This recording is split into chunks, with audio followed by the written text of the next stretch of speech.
সৃষ্টির ভাণ্ডার উজাড় করে সুখে দুঃখে তিনি আমাদের বড় আপনজন।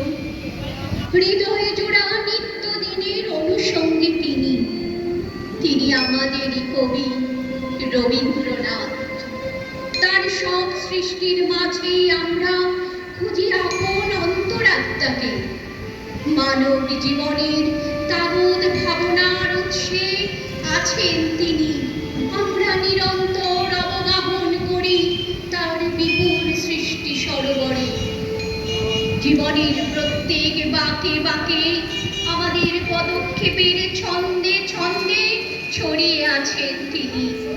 আমাদের প্রত্যেকেরই আছে একজন নিজস্ব রবীন্দ্রনাথ। তার গান ছুঁয়ে আছে আমাদের অন্তর্লোক। গঙ্গা জলে গঙ্গা পুজো যেমন, তেমনি আমরা চয়ন করি সেই গানের ফুল, সাজিয়ে তুলি ভিন্ন ভিন্ন রসের নৃত্য গীতের ডালা। তারই উদ্দেশ্যে করি শ্রদ্ধা নিবেদন। বর্তমান গীতিমাল্যটি কবিগুরুর উদ্দেশ্যে আমাদের একটি বিনম্র রবীন্দ্রনাথের স্বদেশ চেতনা এবং দেশপ্রেমের মূল ভাবনা। রবীন্দ্রনাথের দেশপ্রেমের কবিতা ও সঙ্গীতগুলোর যে গুণ ও সঞ্চার, তার অস্তিত্ব স্বদেশবাসীর মনে দীর্ঘস্থায়ী অনুরণন রেখে গেছে। মায়ের কাছে সন্তানের ঋণ যেমন অপরিশোধ্য, তেমনি দেশ মাতৃকার চরণেও কবি অনুভব করেন তার দায়বদ্ধতার কথা। ক্ষুধার অন্ন, তৃষ্ণার শীতল জল, জন্মে নিশ্চিত আশ্রয়, আর মৃত্যুতে চির প্রশান্তি লাভের পর সেই জন্মভূমির পরে কবি নতমস্তকে প্রণাম নিবেদন করেন। বঙ্গভঙ্গ আন্দোলনের সেই উত্তাল সময়ে দেশ মাতৃকাকে প্রণাম জানাতে গিয়ে তিনি বিশ্বমায়ের আঁচলের উল্লেখ করেছেন।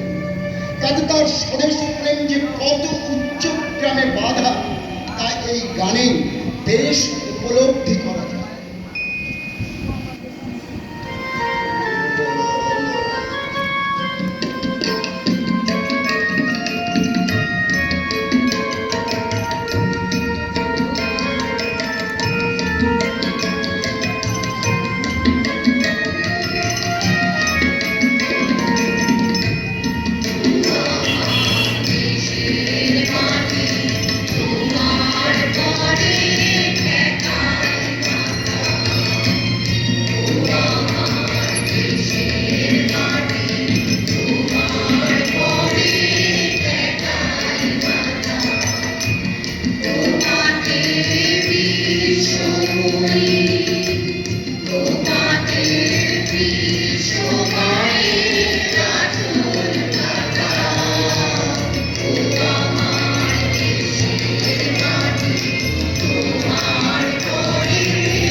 হয়তো বাংলার মানুষ মেনে নেয়নি সেদিন। অনেক কালের সাম্প্রদায়িক সম্প্রীতির মূলে নাড়া পড়ে গিয়েছিল। মানতে পারেনি তৎকালীন সংস্কৃতির পীঠস্থান জোড়াসাঁকো ঠাকুর বাড়িও। সরকারি নিষেধে রক্তচক্ষু অবহেলা করে বাংলায় যে পুণ্যযজ্ঞের সূচনা হলো, তার নেতৃত্বে ছিলেন স্বয়ং রবীন্দ্রনাথ। আয়োজন করেন রাখি বন্ধন উৎসবে। দেশপ্রেমের এক নতুন দিগন্ত খুলে স্বাধীনতা আন্দোলনের পালে লেগেছিল নতুন হাওয়া। শ্রেণী, ধর্ম, সম্প্রদায় নির্বিশেষে পূর্ণবঙ্গভূমিকে আলোড়িত করেছিল সেই ঐক্য আর ভালোবাসার গান।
দেশাত্মবোধের যে প্রবল বন্যা সারা দেশকে প্লাবিত করেছিল, তার প্রধান দিশারি রূপে আত্মপ্রকাশ করলেন মহাত্মা গান্ধী।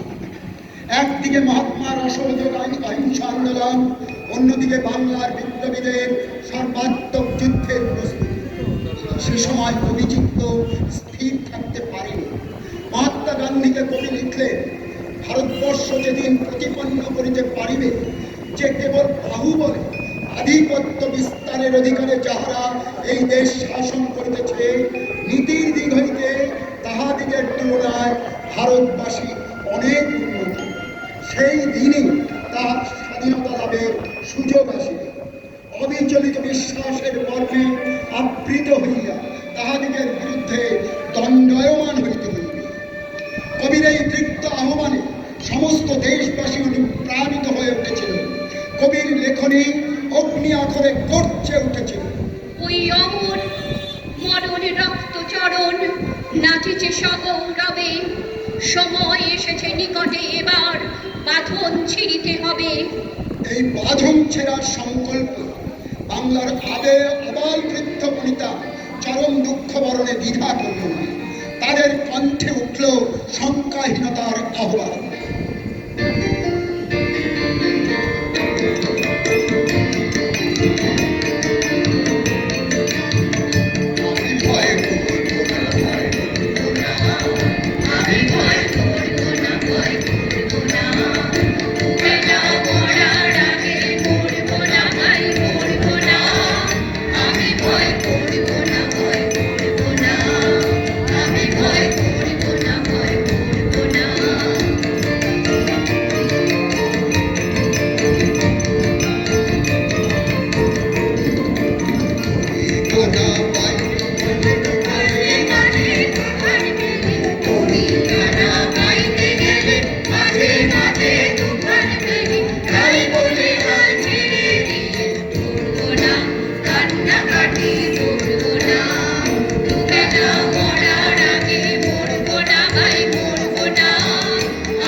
কবির স্বদেশ প্রেম এবং মানবাত্মার সর্বাত্মক স্বাধীনতার আবেগ জড়িত আত্মসন্দিৎসা তাকে অনুপ্রাণিত করেছে দেশাত্মবোধক উপকরণকে এমন গভীরভাবে মানব মনে সঞ্চারিত করে দিতে। প্রচলিত দেশাত্মবোধ গানের সঙ্গে লোকায়ত স্বদেশী রবীন্দ্রনাথ গানের পার্থক্য করতে কবি অনেক ক্ষেত্রে ব্যক্তির ভাবনাকে সমষ্টিতে রূপান্তরিত করেছেন।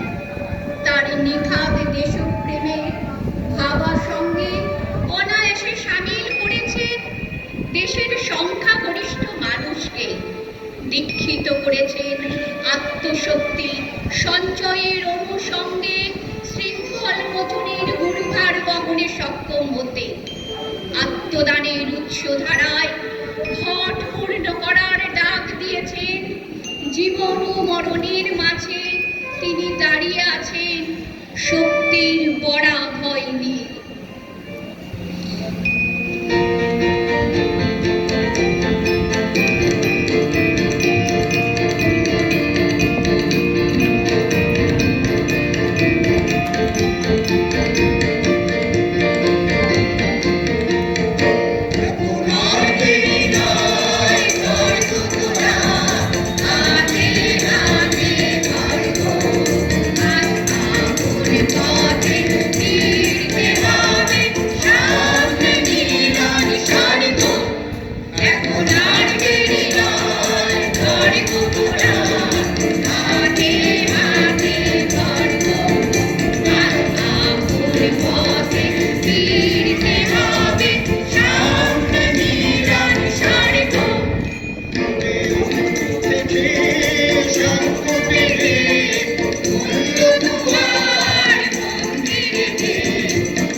মানুষের আজন্ম অধিকার। সে অধিকার খর্ব করে একটা গোটা জাতিকে পদদলিত এবং শৃঙ্খলিত করে রাখাই ছিল তাদের উদ্দেশ্য। সর্বোপরি এদেশের প্রাকৃতিক সম্পদ এবং মানব সম্পদকে লুণ্ঠন করে নিজেদের ভোগ বিলাসের চিরস্থায়ী বন্দোবস্ত করা। কবিতার সভ্যতার সংকটে বললেন, ভারতবর্ষ ইংরেজের সভ্য শাসনের জগদ্দল পাথর বুকে নিয়ে তলিয়ে পড়ে রইল নিরুপায় নিশ্চলতার মধ্যে। ইংরেজকে একদা মানব হৃদয়ী রূপে দেখেছে এবং কি বিশ্বাসের সঙ্গে ভক্তি করেছে। জীবনের প্রথম আরম্ভে সমস্ত মন থেকে বিশ্বাস করেছিল ইউরোপের অন্তরের সম্পদ এই সভ্যতার দানকে। আর আজ আমার বিদায়ের দিনে সে বিশ্বাস একেবারে দেউলিয়া হয়ে গেল। বঙ্গজননীর রুদ্রমূর্তি অঙ্কিত করে কবি লিখলেন, ডান হাতে তোরে খড়গ জলে, বাম হাতে তোরে শঙ্কা হরণ, দুই নয়নে স্নেহের হাসি, ললাট নেত্র আগুন বরণ। এই মাতৃমূর্তির হৃদয়ে অঙ্কিত করে বাঙালি তরুণ দেশাত্মবোধের আন্দোলনকে ভারতের গ্রামে গ্রামে ছড়িয়ে দিতে লাগলো। রাজশক্তি অত্যাচারে তীব্র কষাঘাত দিয়ে আন্দোলনকে স্তব্ধ করতে প্রয়াসী হল। রবীন্দ্রনাথ দিলেন পরাভব।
বিশ্বকবির স্বদেশ প্রীতির সবচেয়ে উল্লেখযোগ্য ঘটনা তার ইংরেজ শাসকের দেওয়া সম্মানের মুকুট, নাইটহুড উপাধি ছুঁড়ে ফেলে দেওয়া।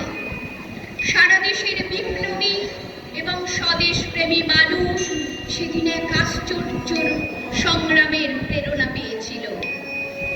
বিদেশি শাসকের অত্যাচারকে জ্বালাময়ী ভাষায় প্রতিরোধ করবার চেষ্টা করে লিখেছেন সংগ্রামী মানসিকতার গান।